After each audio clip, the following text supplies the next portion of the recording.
Hey guys, what's going on? This is Jared here. Man, it is like 3 o'clock in the morning, early Saturday morning, and lately I just been waking up in the middle of my sleep. The Lord it just wakes me up, and I try to turn over, but I can't. I got to get up and just go before God. But anyway, I'm talking low because I'm at a hotel. I don't know if this is a hotel. I don't know what this is, but it's pretty nice. I'm here. We're doing ministry this weekend in Black Mountain. And so I'm talking low because everybody in the other rooms are asleep. I'm going to talk at this tone of voice. I wanted to drop a quick word, just something that God has been teaching me lately, that I feel that principles that we can really apply to our life.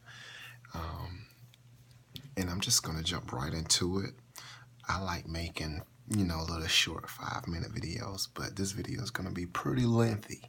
So just give you a heads up as you can see the time on it. I want to talk about learning how to let go, how to release, how to, as we say, travel light,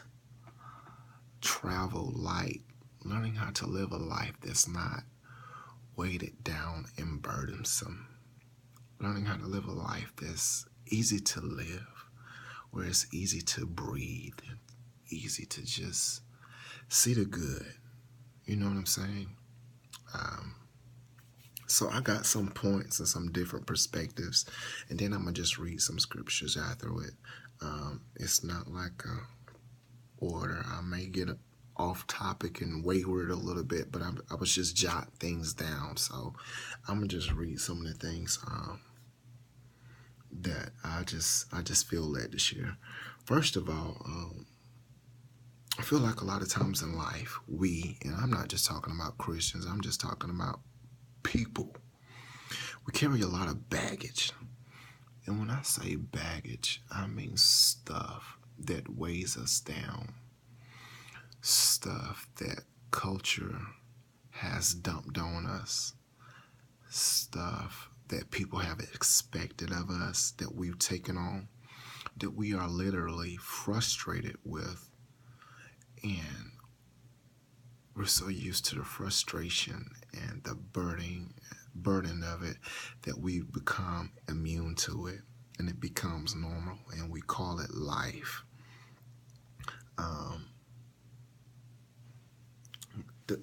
And the reason why I feel like culture teaches us to get, obtain, make the next move, make that money, get the next job, get sin. You need something to satisfy you. Get sex, get great, get famous, get a reputation for yourself. Get. It's all about what we can obtain in life. House on the hill, white picket fence, husband, woman, children, all of this stuff. And when I really study the 4 Gospels, the majority of what I hear Jesus preaching is give, sacrifice, learn how to live with little, travel light. I mean, even when he called the disciples, he said, don't take anything. Wow. Even when he would tell people to take up their cross and follow him, and he would even say, let the dead bury the dead. That type of stuff makes me think, because it just really challenges me to think about things that I have made so important in my life that God sees as nothing. Things that we've built our lives around.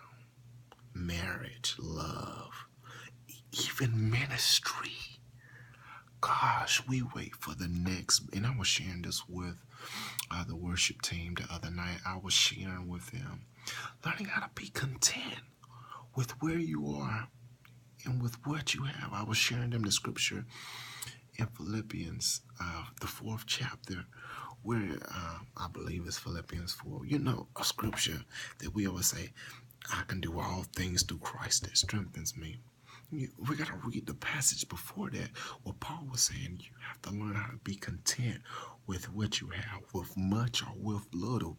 And I believe that we haven't seen the power of God, and we haven't explored all of the impossibilities. It's because we are some greedy people.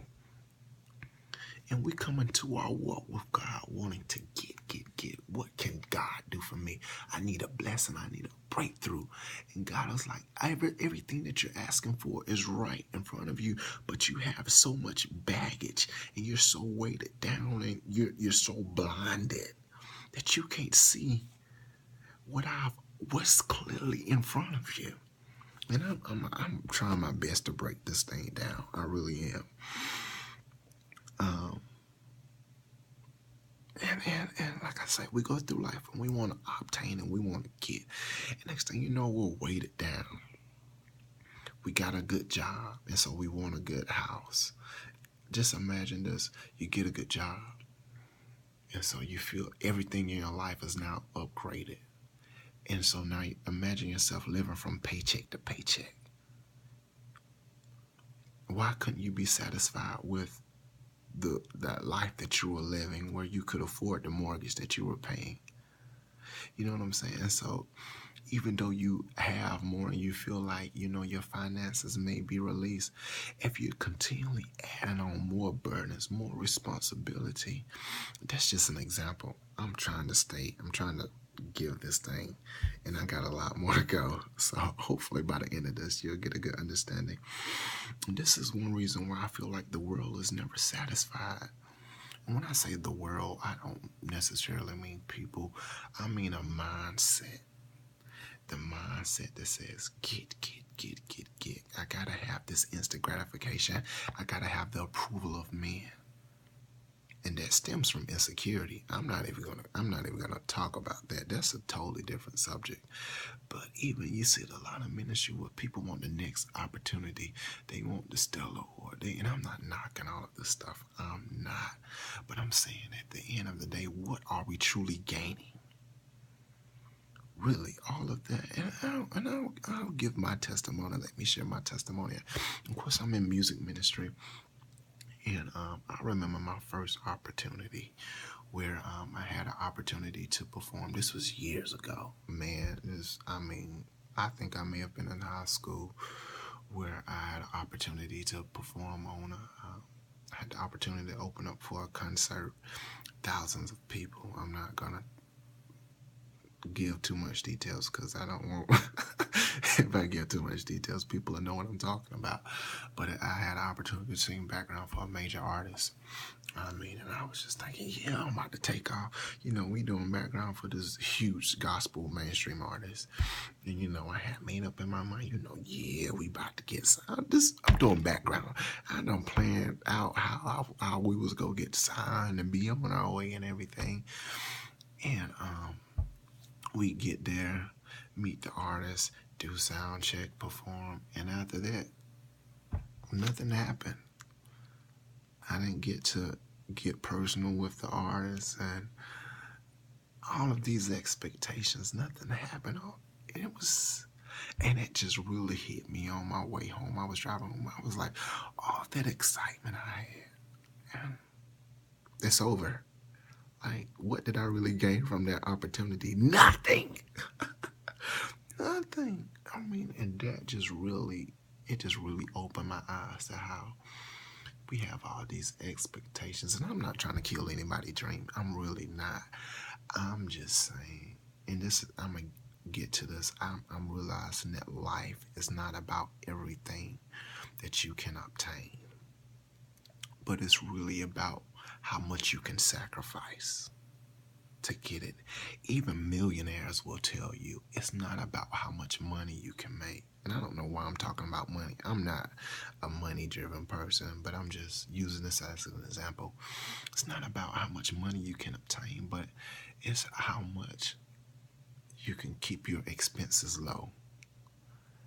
One key A key to having a successful business is not about how much revenue you can bring in, because you can bring in a lot of revenue and have a lot of expenses, and it's still that'll keep your profits low. For all my entrepreneurs out there, the key to business is to keep the revenue high and the expenses low. And I feel like in life, even the way we spend our time, we spend so much time doing unnecessary stuff that is not building our lives. Gosh, I'm trying not to get ahead of myself. I hope this is making sense. When God created you, He created you.